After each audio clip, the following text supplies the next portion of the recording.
রাজধানীতে জামিন পাওয়া শীর্ষ সন্ত্রাসীদের দৌরাত্ম্য, আইনের আওতায় আনার ঘোষণা স্বরাষ্ট্র উপদেষ্টার। প্লট জালিয়াতি মামলায় পুতুলকে দেশে আনতে চায় দুদক, সুরেশ সিন্ধুকে যক্ষের ধন। নিরপেক্ষতা বজায় রাখতে না পারলে অন্তর্বর্তী সরকারকে পদত্যাগের পরামর্শ বিএনপির। রোহিঙ্গা সহায়তা অব্যাহত রাখা ট্রাম্পকে ধন্যবাদ, সুদ হার কমাতে ইতিবাচক চীন। দ্রুত ডাকসু নির্বাচনের পক্ষে শিক্ষার্থীরা, বিশ্ববিদ্যালয়ের কর্তৃপক্ষের 3 কমিটি গঠন।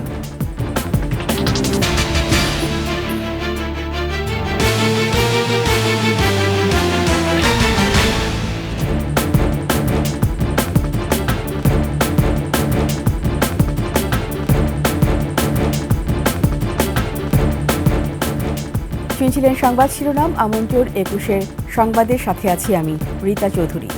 দর্শক, 21 টেলিভিশনের সংবাদ একই সাথে সরাসরি দেখতে পাবেন আমাদের ফেসবুক পেজ www.facebook.com/2124 অনলাইনে। সাবস্ক্রাইব করতে পারেন www.youtube.com/@21tv চ্যানেলে। শীর্ষ সন্ত্রাসী সঞ্জিদুল ইসলাম ইমন টানা 17 বছর কারাভোগের পর জামিনে বেরিয়ে আসেন 15 আগস্ট। কারাগারি থেকে ধানমন্ডি হাজারীবাগ এলাকায় নিয়ন্ত্রণ করতেন। জামিনে বেরিয়ে এসে আধিপত্যের সীমানা বিস্তারে সরাসরি জড়িয়ে পড়েছেন, আর এতে বাধা হয়ে দাঁড়িয়েছেন আরেক শীর্ষ সন্ত্রাসী পিচ্চি হেলাল। 16 আগস্ট জামিনে বেরিয়ে তিনিও সন্ত্রাসী কর্মকাণ্ডে জড়িয়ে পড়েছেন। ফারুক হোসেন তানভীরের ক্যামেরায় দীপু শিকদারের রিপোর্টে বিস্তারিত। ধানমন্ডি হাজারীবাগ এলাকায় ভবন নির্মাণের কাজ শুরু হলে মোটরসাইকেল আরোহী সশস্ত্র এই সন্ত্রাসীরা এভাবেই মহড়া দেয়। চাঁদা মিললে কাজ, না হলে বন্ধ, এটাই তাদের শেষ কথা। সবাইকে নিচে নামাই নিয়ে এসে তারপরে ওদের একজন কার যেন নাম্বার দিল। একটা শীর্ষ সন্ত্রাসীর নাম বলে নাম্বারটা দিয়ে যাচ্ছে, একটা বিদেশি নাম্বার। ওই জায়গা থেকে বলতেছে যোগাযোগ করেন। যোগাযোগ করি নাই দেখাই ওরা 3বার ওপেন ফায়ার করে গেছে। 10 জানুয়ারি ধানমন্ডি 7 এমনই এক মহড়া চলে।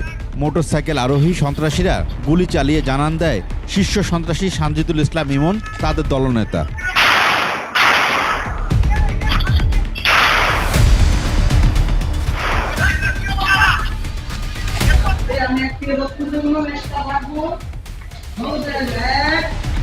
এর আগে ইমনের লোক পরিচয়ে একই এলাকায় আরেকটি নির্মাণাধীন বাড়িতে চাঁদা দাবি করে।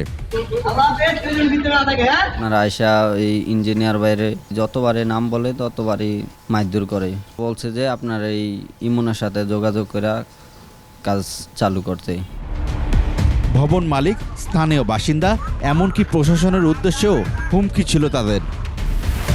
টানা 17 বছর কারাগারে থাকার পর 16 আগস্ট দুপুর 1:35 কেরানীগঞ্জ ঢাকা কেন্দ্রীয় কারাগার থেকে মুক্তি পান অপরাধ জগতের ক্যাপ্টেন হিসেবে পরিচিত শীর্ষ সন্ত্রাসী ইমন।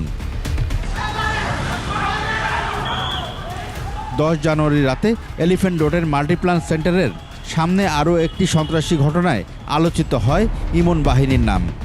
ওই রাতে মাল্টিপ্লান দোকান মালিক সমিতির জ্যেষ্ঠ যুগ্ম সাধারণ সম্পাদক মোহাম্মদ এহতেশামুল হককে রামদা ও চাপাতি দিয়ে কুপিয়ে আহত করে তারা। এ সময় এলিফ্যান্ট রোড কম্পিউটার ব্যবসায়ী কল্যাণ সমিতির সভাপতি ওয়াহিদুল হাসান দীপুর উপরও হামলা চালানো হয়। শীর্ষ সন্ত্রাসী ইমামুল হাসান হেলাল ওরফে পিচ্চি হেলালের ভাই হলেন এই দীপু। 2000 সালের 12 জানুয়ারি গ্রেফতার হন পিচ্চি হেলাল। 24 বছর কারাভোগের পর 16 আগস্ট জামিনে বেরিয়ে আসেন তিনি। 21 জানুয়ারি রাত 11টায় হাজারীবাগ সেকশন এলাকায় জুয়েলারি ব্যবসায়ী সজল রাজবংশী গুলিবিদ্ধ হন। ছিনিয়ে নেওয়া হয় 70 ভরি স্বর্ণ। এই ঘটনায়ও ইমন বাহিনী নাম এসেছে। সরজমিনে জানা যায় ধানমন্ডি, পশ্চিম ধানমন্ডি, রায়ের বাজার, হাজারীবাগ, টালি office, Jigatola, elephant road, new market এলাকার ভবন নির্মাণ, ব্যবসা প্রতিষ্ঠান, ময়লা সিন্ডিকেট, ডিশ ব্যবসা, ইন্টারনেটের ব্যবসাসহ সবকিছুর একক আধিপত্য পেতে মরিয়া ইমন বাহিনী। ধানমন্ডি 4 নম্বর রোডের 39 নম্বর বাড়ির ডাক্তার মল্লিক আবদুল্লাহর ছেলে শীর্ষ সন্ত্রাসী সানজিদুল ইসলাম ইমন। ইমনের মা ডাক্তার সুলতানা জাহান এরই মধ্যে সংবাদ সম্মেলন করে তার ছেলেকে নির্দোষ দাবি করেছেন। তিনি অসুস্থ থাকায় তার পক্ষে লিখিত বক্তব্য পাঠ করেন লিটন মিয়া নামে এক ব্যক্তি।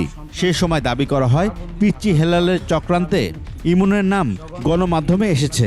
একটি চক্র আমার সন্তান ইমনের নামে জড়িয়ে মিথ্যা প্রচারণা চালাচ্ছে। ধানমন্ডি হাজারীবাগ এলাকায় সন্ত্রাসী কর্মকাণ্ডের সাথে শীর্ষ সন্ত্রাসী ইমন ও পিচ্চি হেলালের নাম আসার বিষয়টি স্বীকার করেছে ঢাকা মহানগর পুলিশ।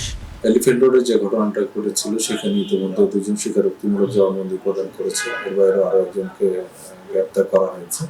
আমরা যে কোনো মূল্যে ঢাকা মহানগরীর যে আইনশৃঙ্খলা পরিস্থিতি সেটা স্বাভাবিক রাখার জন্য আমরা চেষ্টা করে যাচ্ছি।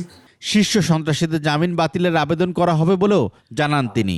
ইতিমধ্যে যারা জামিনে রয়েছে তাদের যেসব তথ্যপত্র আমরা পেয়েছি, আমরা সেগুলোর উপর ভিত্তি করে আমরা তাদের মনিটরিং করার চেষ্টা করছি। দীপু শিকদার, 21 টেলিভিশন, ঢাকা। এখনও ধরাছোঁয়ার বাইরে জেল পলাতক 700 আসামি। যেসব শীর্ষ সন্ত্রাসী জামিন নিয়ে বাইরে আছে তাদের আইনের আওতায় আনা হবে। স্বরাষ্ট্র উপদেষ্টা জাহাঙ্গীর আলম চৌধুরী কথা জানিয়েছেন। তিনি বলেন, কারাগারে হটলাইন সেবায় জুলাই আন্দোলনে আহত এবং নিহতের পরিবারের সদস্যদের চাকরির ব্যবস্থা করা হবে। বিস্তারিত সিরাত আল মুস্তাকিমের রিপোর্টে। কারাগারে জরুরি হটলাইন সেবা উদ্বোধন উপলক্ষে কেরানীগঞ্জে ঢাকা কেন্দ্রীয় কারাগারে আসেন স্বরাষ্ট্র উপদেষ্টা জাহাঙ্গীর আলম চৌধুরী। কারাগারে তাকে গার্ড অফ অনার দেয় জেল পুলিশ। এরপর কারাগার পরিদর্শন করেন তিনি। প্রায় 1.5 ঘন্টা কারাগারের বিভিন্ন বিভাগ ঘুরে দেখেন স্বরাষ্ট্র উপদেষ্টা।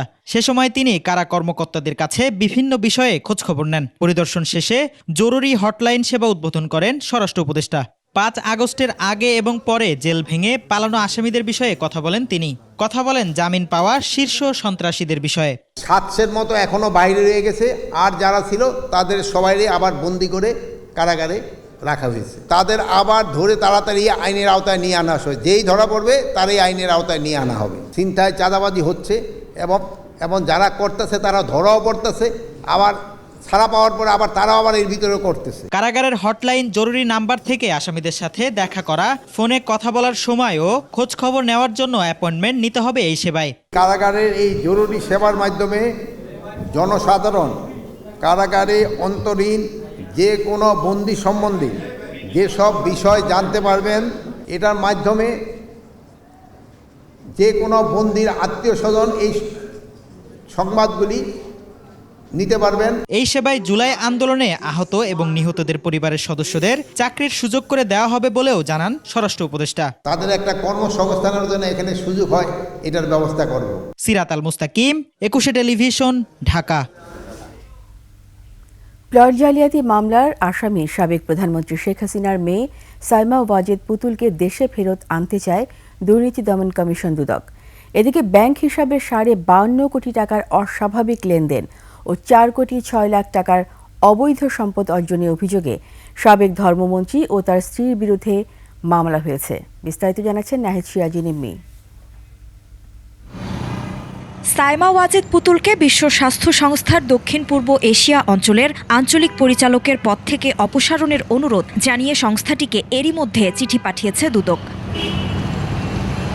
সূচনা ফাউন্ডেশনের নামে রাষ্ট্রের অর্থ আত্মসাতের অভিযোগেও পুতুলের বিরুদ্ধে অনুসন্ধান শুরু করেছে সংস্থাটি। আর পূর্বাচলে জালিয়াতি করে 10 কাঠার প্লট বরাদ্দ নেয়ার অভিযোগে এরই মধ্যে তার বিরুদ্ধে মামলাও রয়েছে। পুতুলের আছে কানাডার নাগরিকত্ব, তারও প্রমাণ মিলেছে। এসব বিষয়ে বিস্তারিত জানতে দিল্লিতে চাকরি করা পুতুলকে দেশে ফেরাতে চায় দুদক। সংস্থাটির নিয়মিত ব্রিফিংয়ে এ তথ্য জানান মহাপরিচালক আক্তার হোসেন। সংশ্লিষ্ট বিষয় নিয়ে যার কথা আপনি বলেছেন সে অভিযোগ সংশ্লিষ্ট ব্যক্তির বিষয়ে আমাদের যেই দল কাজ করছেন সুনির্দিষ্টভাবে তারা এই বিষয়গুলো দেখভাল করছেন। তারা অনুসন্ধানের কাজগুলো এগিয়ে নিয়ে যাচ্ছেন। এই ক্ষেত্রে যাদেরকে জিজ্ঞাসাবাদের প্রয়োজন হবে অবশ্যই তারা সেই কাজগুলো করবেন। সাবেক ধর্মমন্ত্রী ফরিদুল হক ও তার স্ত্রী আফরোজা হকের বিরুদ্ধে মামলার তথ্যও জানান তিনি। 1 কোটি 2 লক্ষ টাকারও বেশি মূল্যের সম্পদ অর্জন ও দখলে রাখার অপরাধে জনাব আফরোজা হক ও তার স্বামী জনাব মোহাম্মদ ফরিদুল হক খান সাবেক সংসদ সদস্য ও সাবেক ধর্মমন্ত্রীর বিরুদ্ধে দুর্নীতি দমন কমিশন আইন 2004-এর 27 ধারা এবং দণ্ডবিধি 109 ধারায় আরও একটি মামলা রুজুর সিদ্ধান্ত গৃহীত হয়েছে। দুর্নীতিবাজদের বিরুদ্ধে অভিযান, অনুসন্ধান, মামলা ও তদন্ত চলমান বলেও জানানো হয়। আমাদেরকে একটু কাজ করতে দেন আপনারা। নাহিদ সিরাজি নিম্মি, 21 টেলিভিশন, ঢাকা। বাংলাদেশ ব্যাংকের সাবেক ডেপুটি গভর্নর এস.কে. সুর চৌধুরীর ব্যক্তিগত 3 লকারে স্বর্ণালঙ্কার সহ বিপুল পরিমাণ বিদেশি মুদ্রা পাওয়া গেছে। রাতে দুদকের 7 সদস্যের দল সুর চৌধুরীর লকার ভাঙে। 3টি লকার থেকে $1,69,300, $55,000, 1 কেজি স্বর্ণালঙ্কার ও 70 লাখ টাকার এফডিআর পায় তারা। জব্দ করা অর্থসহ এসব মালপত্র বাংলাদেশ ব্যাংকের হেফাজতে রাখা হয়েছে। গেল 19 জানুয়ারি এস.কে. সুরের ধানমন্ডি বাসা থেকে 16,25,000 টাকা ও 4.5 কোটি টাকার ফিক্সড ডিপোজিটের ডকুমেন্ট উদ্ধার করে দুদক। সেখানেই বাংলাদেশ ব্যাংকে 3টি লকার থাকার নথি পায় তারা। আলোচিত পি.কে. হালদারের আর্থিক কেলেঙ্কারিতে তার নাম যুক্ত থাকায় 2022 সালে অনুসন্ধান শুরু করে দুদক। ম্যাজিস্ট্রেটের নেতৃত্বে ওই 3টি লকার যতগুলো রয়েছে এখান থেকে তার যে বৈধ আয়টা রয়েছে সেই বৈধ আয়ের সাথে আমরা এই যে আমরা যে তথ্যটা আমরা পেলাম, যে সম্পদ আমরা পেলাম এই 2 দিনের তল্লাশিতে তার বাসায় এবং এই বাংলাদেশ ব্যাংকের যে ভল্টে, সেই ভল্টে আমরা সেইগুলো যোগ করে তার জ্ঞাত আয় বহির্ভূত যে সম্পদ আছে সেটা আমরা বের করব। এরপরে আমরা আদালতে আমাদের নিয়ম অনুযায়ী আমরা প্রসিড করব। নিরপেক্ষতা বজায় রাখতে না পারলে অন্তর্বর্তী সরকারকে পদত্যাগ করার পরামর্শ দিয়েছেন বিএনপির স্থায়ী কমিটির 2 সদস্য। বলেছেন, কেউ জনগণকে বাইরে রেখে রাজনৈতিক দল গঠন করলে মানুষ তাদের প্রত্যাখ্যান করবে। বিস্তারিত মাহিলা ইসলামী রিপোর্টে। জাতীয় প্রেস ক্লাবে ন্যাশনাল পিপলস পার্টি বহুদলীয় গণতন্ত্র ও স্বাধীন সার্বভৌমত্ব রাষ্ট্র প্রতিষ্ঠা শিরোনামে আলোচনায় যোগ দেন বিএনপির স্থায়ী কমিটির সদস্য আমির খসরু মাহমুদ চৌধুরী। জনগণের ভোটাধিকার ফিরিয়ে দেওয়ার বিষয়ে সঠিক সিদ্ধান্ত না নিয়ে কেউ যদি দ্বিতীয় পথ অবলম্বন করে তবে কারোর কাছে তা গ্রহণযোগ্য হবে না বলে এ সময় মন্তব্য করেন আমির খসরু মাহমুদ চৌধুরী। কেউ যদি দ্বিতীয় পথ বেছে নিতে চায় জনগণকে বাইরে রেখে কোনো গোষ্ঠী, ব্যক্তি, দল, সেটা বাংলাদেশের জনগণ গ্রহণ করবে না। আর কেউ করতে চাইলে তারা সেটা বড় ভুল করবে। বর্তমান সরকারের নিরপেক্ষতা নিয়ে যদি প্রশ্ন জাগে তবে গত 15 বছরের সাধারণ মানুষের রক্ত ত্যাগের প্রতি বেইমানি করা হবে। যে ভুলগুলো হয়েছে বিগত দিনে, এটা গণতান্ত্রিক প্রক্রিয়ার মাধ্যমে এই কারেকশনটা করতে হবে, ফিল্টারেশনটা এর মাধ্যমে করতে হবে। আর কোনো দ্বিতীয় পথ এখানে নাই। এদিকে শহীদ প্রেসিডেন্ট জিয়াউর রহমানের জন্মবার্ষিকী উপলক্ষে এক আলোচনা সভায় যোগ দেন দলের আরেক স্থায়ী কমিটির সদস্য হাফিজউদ্দিন আহমেদ।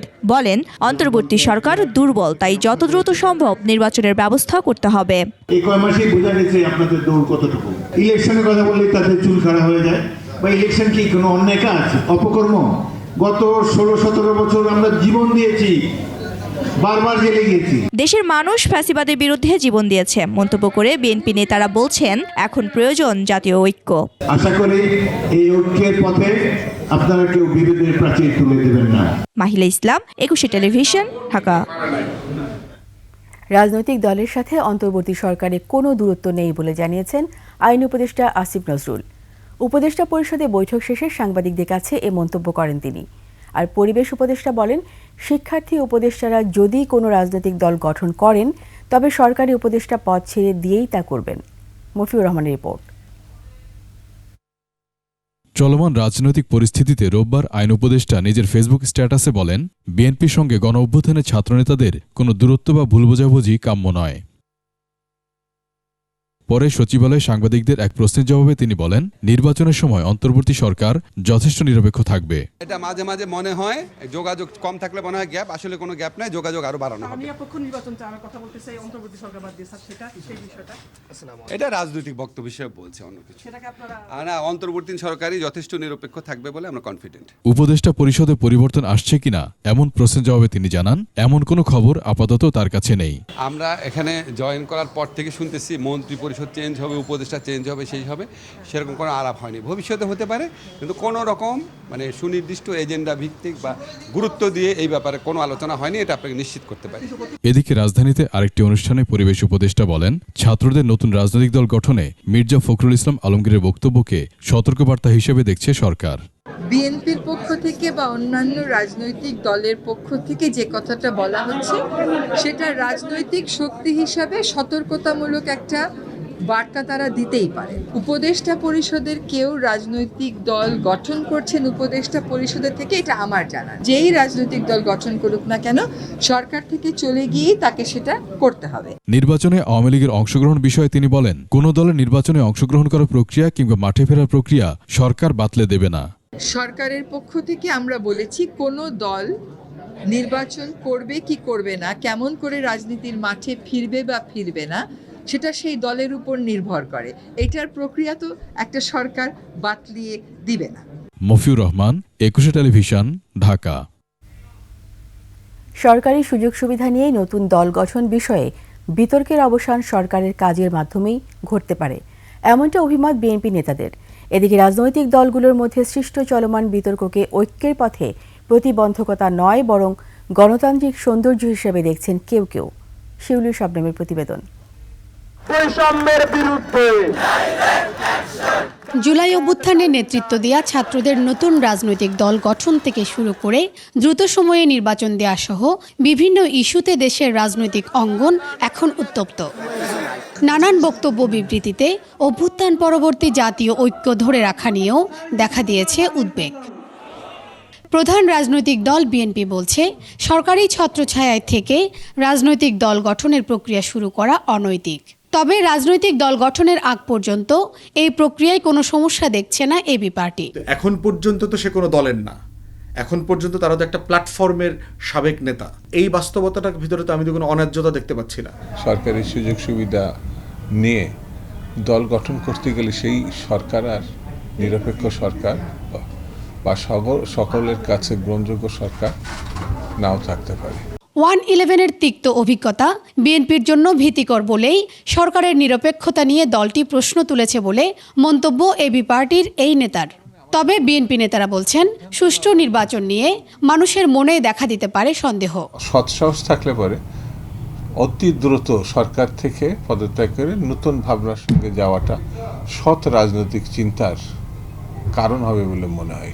তারা তো আমাদের ছোট ভাই, তারা রাজনীতিতে আসবে, আমরা তো তাদেরকে অভিনন্দন জানাবো, কিন্তু অসৎ পথ বেছে নেওয়া ঠিক না। বিএনপির অনেক নেতার বক্তব্যে মনে হচ্ছে যে সে যেভাবে প্রেসিডেন্ট চুপ্পুকে রাখতে চাচ্ছে, ৭২-এর সংবিধানকে নিয়ে পূজা করতেছে, ৭১-এর মুক্তিযুদ্ধের ব্যবসা, চেতনা ব্যবসা, যেটা আমরা এর আগে আওয়ামী লীগকে করতে দেখছি, সেই ব্যবসায় ভাগ বসাচ্ছে, এরকম টেন্ডেন্সি আমরা দেখতে পাচ্ছি।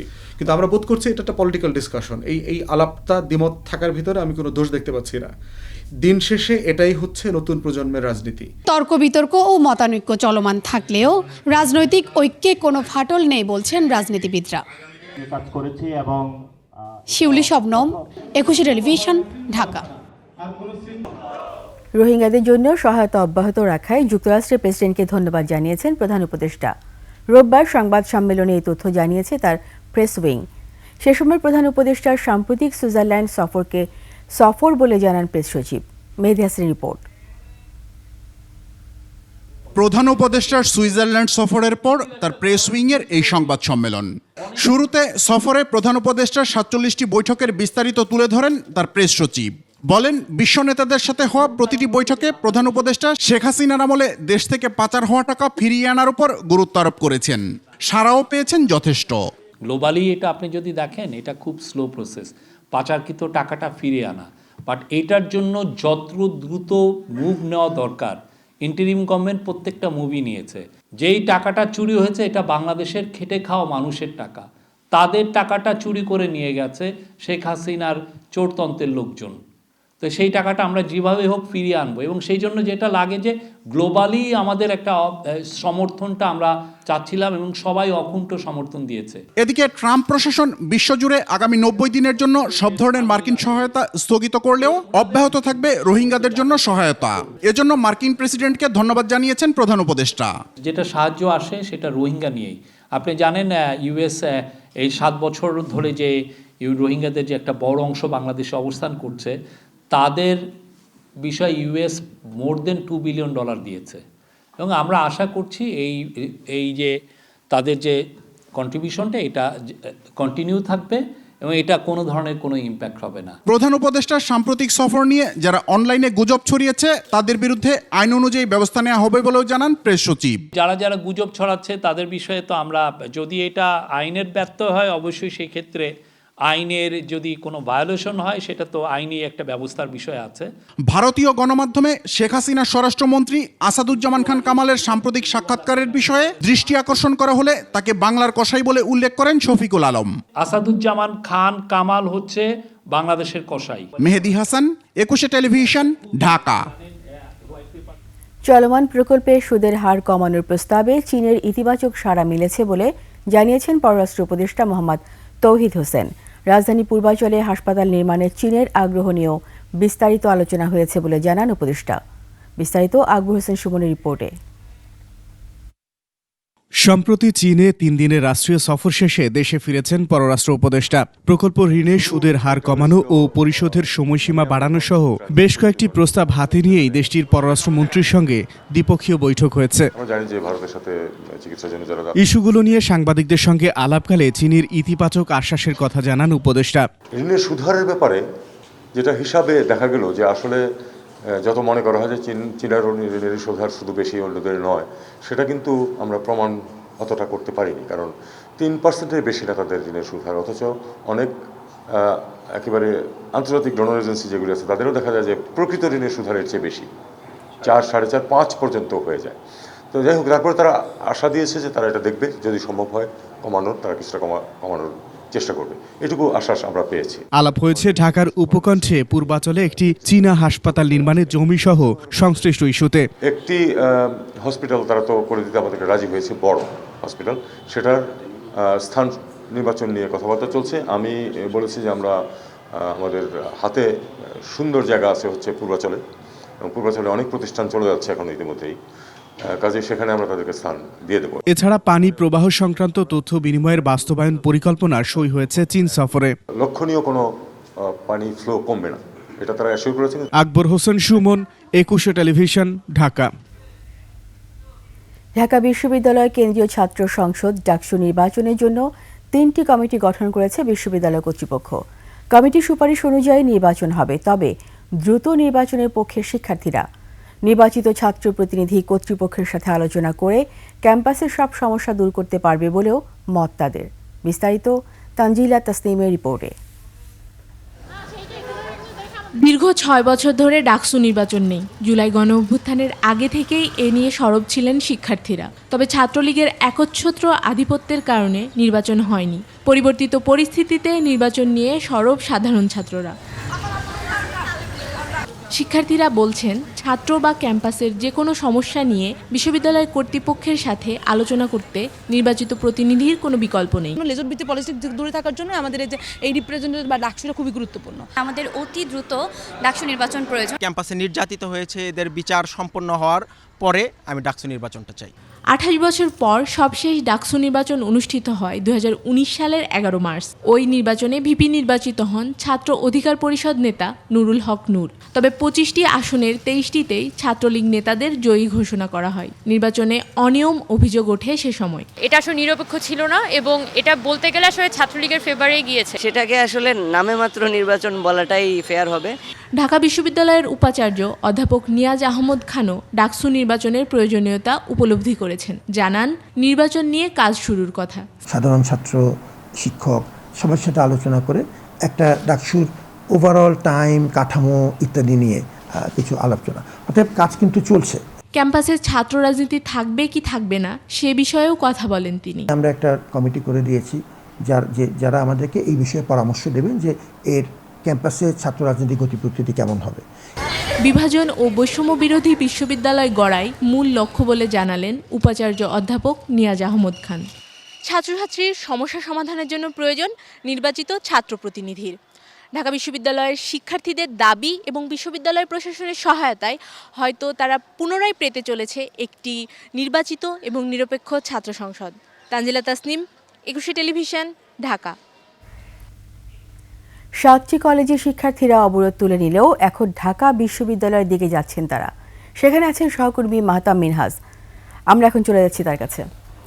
মিনহাজ, ঢাকা বিশ্ববিদ্যালয়ে এখন কেমন উত্তপ্ত পরিবেশ?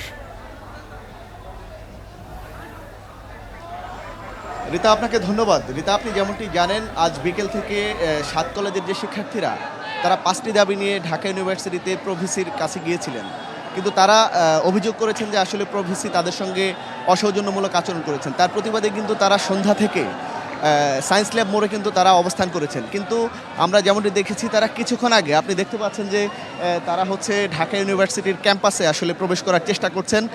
এখানে কিন্তু শত শত শিক্ষার্থী ঢাকা বিশ্ববিদ্যালয়ে ঢোকার জন্য তারা এখানে আসলে অবস্থান করেছেন এবং আমরা দেখতে পাচ্ছি যে পুলিশ আসলে এখানে খুবই সতর্ক অবস্থায় রয়েছে। আসলে আমরা যেমনটি জানতে পেরেছি, আসলে ঢাকা ইউনিভার্সিটির যে শিক্ষার্থীরা তারাও কিন্তু তাদের যে প্রবেশে বাধা দেওয়ার জন্য আসলে তারাও কিন্তু ক্যাম্পাসের ভিতরে কিন্তু অবস্থান নিয়েছেন। এখানে কিন্তু একটি উত্তেজনাকর মুহূর্ত বিরাজমান রয়েছে। আপনি যেমনটি দেখতে পাচ্ছেন যে আসলে শিক্ষার্থীরা স্লোগান দিচ্ছেন, আপনারা অবশ্যই ক্যামেরায় দেখতে পাচ্ছেন।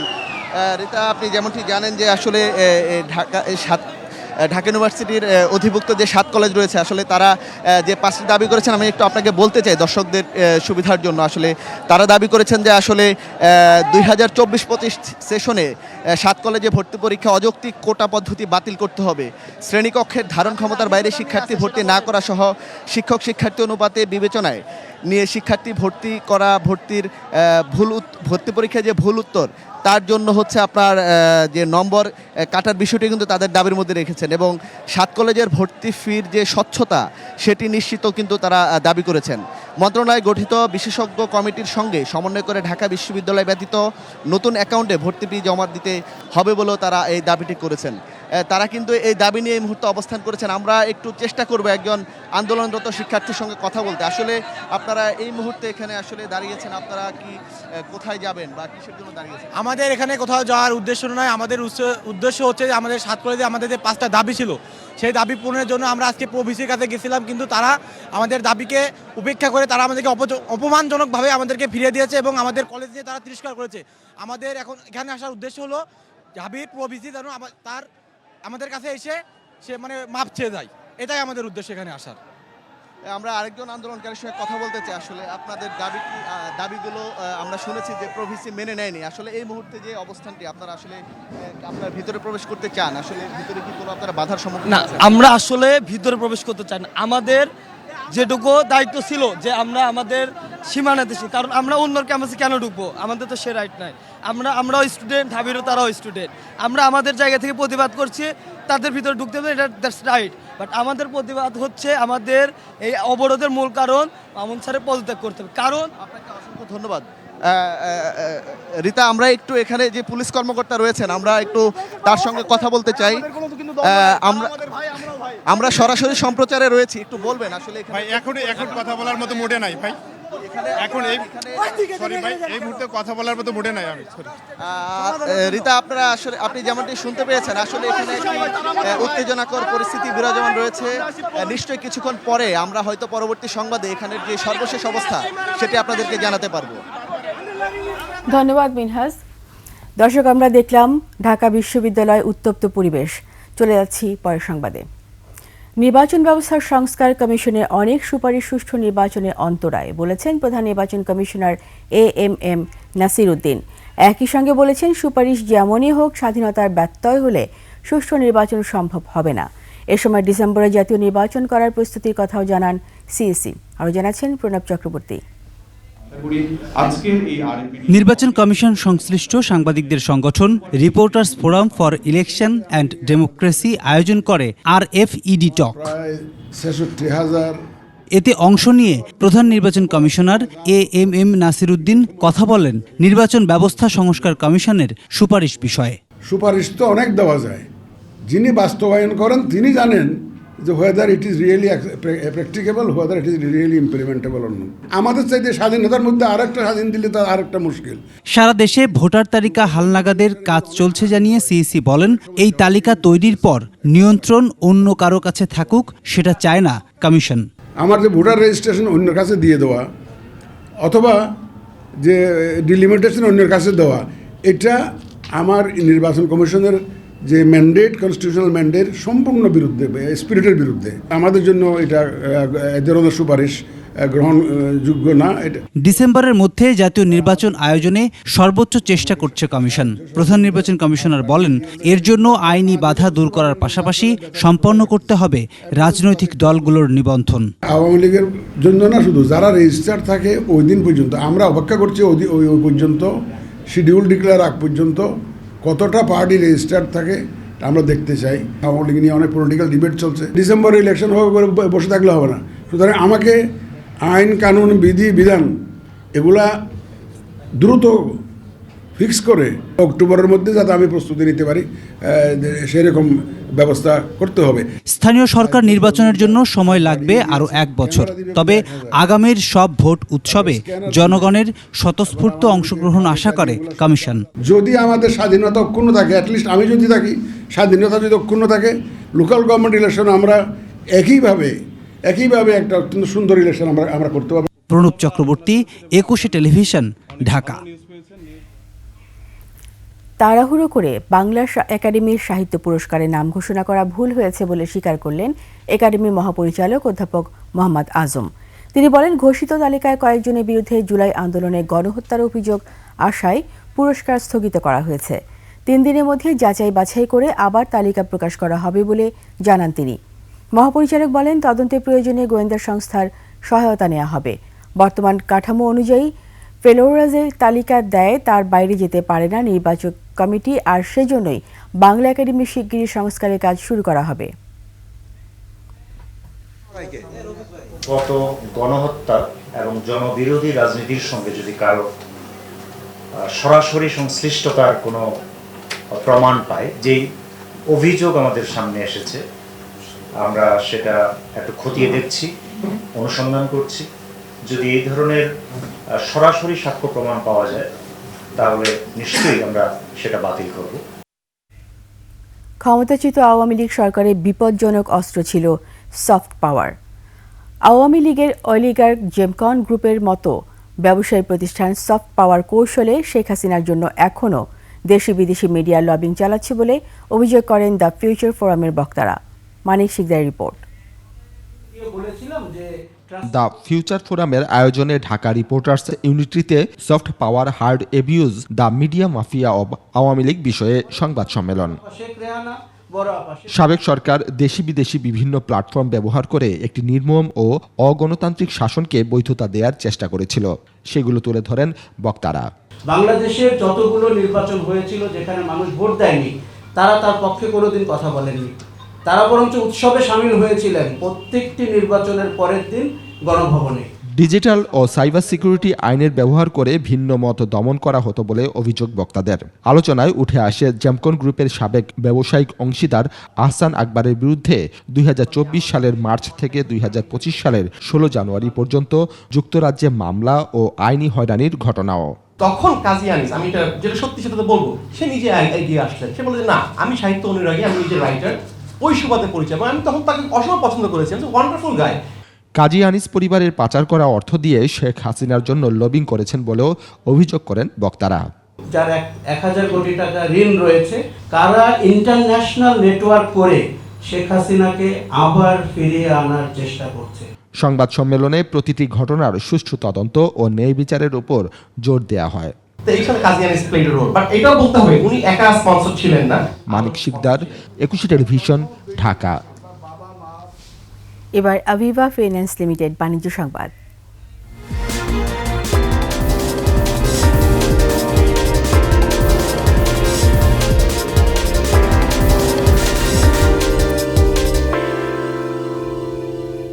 কুমিল্লা 14 গ্রাম মিয়াবাজারে পারিবারিক কবরস্থানে শায়িত হলেন প্রাক্তন বিজিএমএ এর সভাপতি মোস্তফা গোলাম কুদ্দুস। এর আগে মিয়াবাজার ডিগ্রি কলেজ মাঠে বাদ মাগরিব মোস্তফা গোলাম কুদ্দুসের নামাজে জানাজা হয়।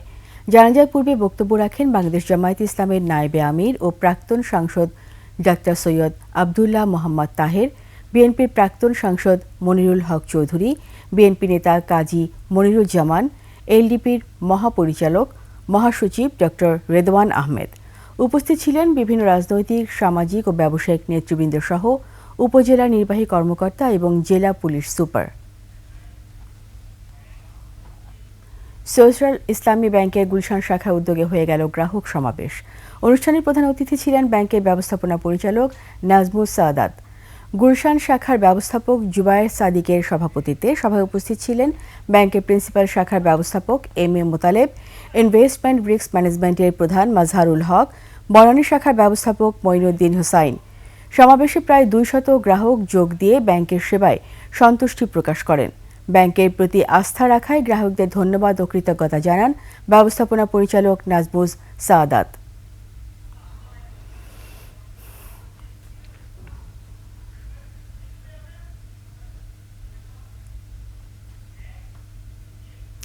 সাত কলেজের শিক্ষার্থীরা অবরোধ তুলে নিলেও এখন ঢাকা বিশ্ববিদ্যালয়ের দিকে যাচ্ছেন শিক্ষার্থীরা। সেখানে আছেন মাহতাব মিনহাজ। আবারও চলে যাব আমরা মিনহাজের কাছে। মিনহাজ শুনতে পাচ্ছেন? মিনহাজ, এখন কি অবস্থা আমাদেরকে জানান। আমি যখন আপনার সঙ্গে সংযুক্ত ছিলাম ঠিক তারপরেই কিন্তু আমরা দেখতে পেয়েছি যে আসলে ঢাকা বিশ্ববিদ্যালয়ের যে শিক্ষার্থীরা আছে আসলে তারা কিন্তু ঢাকা কলেজের শিক্ষার্থী এবং সাত কলেজের যে শিক্ষার্থীরা রয়েছিলেন আসলে তাদেরকে কিন্তু একেবারে ধাওয়া দিয়ে কিন্তু আমরা দেখতে পেয়েছি যে একেবারে নীলক্ষেতের মোড় পর্যন্ত কিন্তু তাদেরকে নিয়ে গিয়েছেন, তারা সেখানে অবস্থান করছেন। আমরা দেখতে পাচ্ছি ঢাকা বিশ্ববিদ্যালয়ের যে শিক্ষার্থীরা ধাওয়া দিয়েছেন তারা আবার ফিরে আসছেন। আমরা একটু একজন শিক্ষার্থীর সঙ্গে কথা বলতে চাই। আসলে আপনারা যে এই মুহূর্তে মাত্র যে ধাওয়াটি দিলেন আসলে কি হয়েছে? ধাওয়াটির বিষয় বলতে আজকে সাত কলেজের থেকে হচ্ছে দুজন শিক্ষার্থী প্রতিনিধি হিসাবে প্রবিসির সাথে দেখা করার কথা ছিল, কিন্তু তারা হচ্ছে দল বল নিয়ে এখানে মব জাস্টিস করার জন্য প্রবিসির হচ্ছে উনি কক্ষে যাওয়া হয় আর কি। তো প্রবিসি বিষয়টা বুঝিয়ে বলে, কিন্তু বিষয়টা হচ্ছে সাত কলেজের শিক্ষার্থীরাই প্রবিসির সাথে খারাপ ব্যবহার করে। একজন প্রবিসির একটা সম্মান আছে, এটা আমরা বুঝি। সাত কলেজ নাচতে বললে আমরা জানি একটা প্রবিসির কতটুকু সম্মান প্রাপ্য, কিন্তু তারা খারাপ ব্যবহার করে, প্রফেসরকে বোঝানোর চেষ্টা করে, কিন্তু তারা না বুঝে তারা সায়েন্স ল্যাব গিয়ে রাস্তা দখল করে। আপনারা বুঝতে পারতেছেন যে সায়েন্স ল্যাব রাস্তা দখল করার কারণে কিন্তু ঢাকার যে জনগণের এটা ভোগান্তি সৃষ্টি হয়, যার কারণে ঢাকার জনগণই কিন্তু এটার উপরে ক্ষুব্ধ। তারপর তারা নির্দেশনা দিল যে তারা প্রবিসির বাসভরা ঘেরা করবে, কারণ আমরা ঢাকা বিশ্ববিদ্যালয়ের শিক্ষার্থী হিসেবে কখনোই মেনে নিতে পারবো না। আমাদের ক্যাম্পাসের ভিতরে কখনোই বহিরাগতরা কোনো ধরনের মব জাস্টিস করতে পারবে না, যার কারণে আমরা এখানে অবস্থান নিয়েছি। এবং আপনারা দেখতে পাচ্ছেন তারা এখানে এসে হামলা আমাদেরকে হুমকি দেওয়ার চেষ্টা করছে, যার কারণে এক পর্যায়ে একটু এখানে হচ্ছে তাদেরকে ধাওয়া পাল্টা দেওয়া হয়েছে। এখন আমরা অবস্থান করছি আমাদের ক্যাম্পাসে নিরাপত্তা রক্ষা করার জন্য। ধন্যবাদ। রীতা, আপনি যেমনটি শুনেছেন আসলে ঢাকা বিশ্ববিদ্যালয়ের শিক্ষার্থীরা বলছেন আসলে একজন প্রভিসির সঙ্গে যদি খারাপ আচরণ করে আসলে সেটি কিন্তু তারা কখনোই মেনে নেবেন না, এবং তারা যেহেতু এখানে এসে একটি মব জাস্টিসের চেষ্টা করছেন যেমনটি আপনি শুনেছেন, আসলে সেটিকে প্রতিহত করার জন্য তারা বলছেন যে তারা এখানে অবস্থান করেছেন এবং তারা এখনও অবস্থান করছেন। এবং নীলক্ষেত মোড়ে কিন্তু আমরা দেখতে পেয়েছি যে সাত কলেজের যে শিক্ষার্থীরা আছেন তারা কিন্তু সেখানে এখনও অবস্থান করছেন। আসলে দুই পক্ষের একটি উত্তেজনাকর মুহূর্তে এখানে বিরাজমান রয়েছে। আপনি দেখতে পাচ্ছেন যে আসলে সমস্ত শিক্ষার্থীরা এখানে এখনও তারা কিন্তু প্রতিহত করার জন্য সাত কলেজের শিক্ষার্থীদেরকে এখানে কিন্তু অবস্থান করছেন। এবং আমরা দেখতে পেয়েছি যে আসলে পুলিশের যারা সদস্য রয়েছেন আসলে আমরা তাদের আসলে যখন ধাওয়া পাল্টা ধাওয়া হয় আমরা আসলে পুলিশ সদস্যদেরকে কিন্তু তেমন কোনো ভূমিকা পালন করতে আমরা দেখিনি, আসলে তারা কিন্তু নীরব দর্শকের ভূমিকা পালন করেছেন। রীতা, আপনি যেমনটি শুনেছেন আসলে তারা এখনও অবস্থান করছেন। আসলে পরবর্তীতে কি হয় নিশ্চয়ই পরবর্তী সংবাদে আমরা আপনাদেরকে পুরোপুরি জানাতে পারবো। মিনহাজ, আপনাকে অসংখ্য ধন্যবাদ। দর্শক, আমরা দেখছিলাম ঢাকা বিশ্ববিদ্যালয়ের অবস্থা উত্তপ্ত।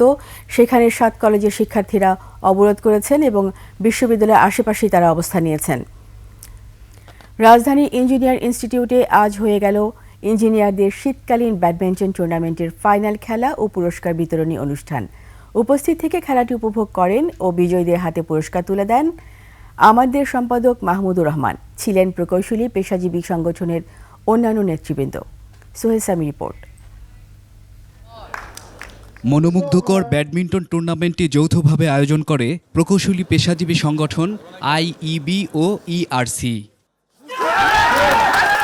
শ্বাসরুদ্ধকর ফাইনাল খেলায় মেতে ওঠেন প্রকৌশলীরা। ডাবল ও সিঙ্গেল দুই ধাপে সম্পন্ন হয় খেলাটি। পরে বিজয়ীদের হাতে পুরস্কার তুলে দেন প্রধান অতিথি।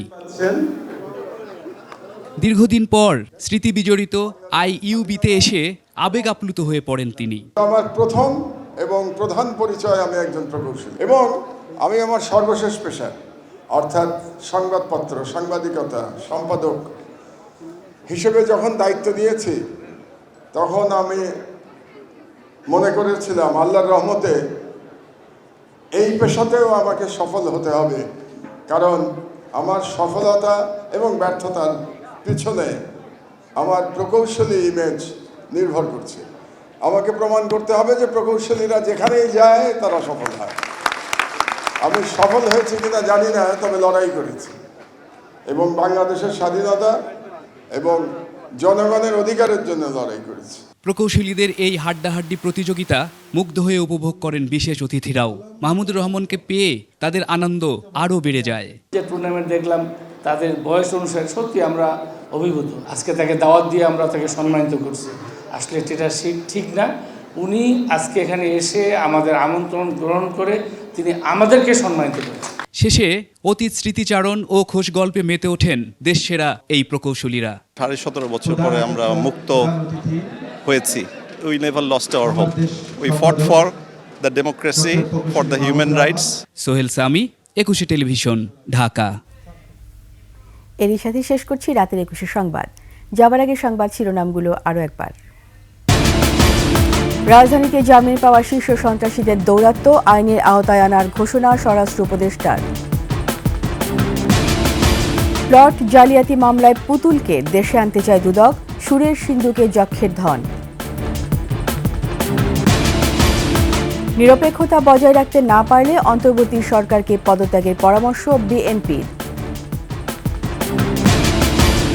রোহিঙ্গা সহায়তা অব্যাহত রাখায় ট্রাম্পকে ধন্যবাদ, সুদ হার কমাতে ইতিবাচক চীন। দ্রুত ডাকসু নির্বাচনের পক্ষে শিক্ষার্থীরা, বিশ্ববিদ্যালয় কর্তৃপক্ষের 3 কমিটি গঠন।